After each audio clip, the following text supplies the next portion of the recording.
vegan, Atkins, low fat, high protein, high fat, low carb. All of these diets work for one reason 90% of the time. And this comes at a good time because here on Ask Girl, as asked by Hameet, he's asked me how to cut. And all of these diets have one thing in common. Now, if you've got an Ask Girl, all you need to do is hashtag Ask Girl below and I'll get your question as soon as possible. So why do all diets work? One reason, let me explain. Have you noticed that you can eat more on Christmas Day than most times of the year? It's not just the alcohol or the fact that you're celebrating. Have you noticed that you can eat more cheesecake or more calories in cheesecake than, for example, candy floss or olive oil? Now the reason why is because human beings love variety. We love to mix proteins, fat and carbohydrates. This is why things like Mars bars, cheesecakes, McDonald's burgers, milkshakes are so delicious to us, because when we get a good blend of carbohydrates and fat, we can go in and eat as much as we can, or as much as we, or far more than if it was, say, just a simple carbohydrate or a simple fat. So let's look at the Atkins diet. Atkins diet is high fat, very low carb. When we look at vegan, vegan is high carbohydrate, very low saturated fat, slightly low protein.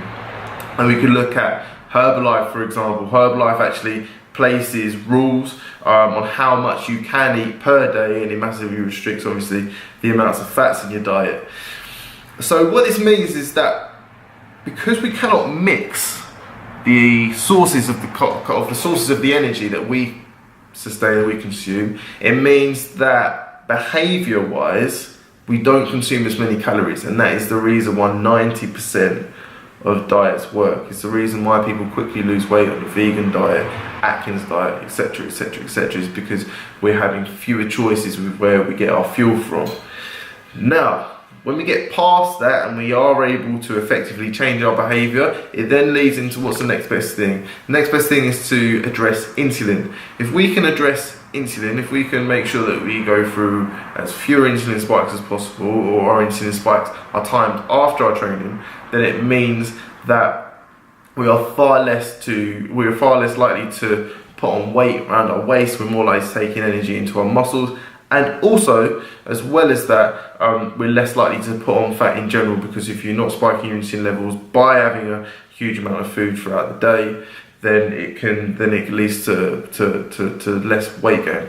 Now, the way that we alter our insulin levels is we actually go into more of a ketogenic state. And the way that we do that is that we start to reduce the amount of carbohydrates in our diet, probably to around 150 to 200 grams a day and below that.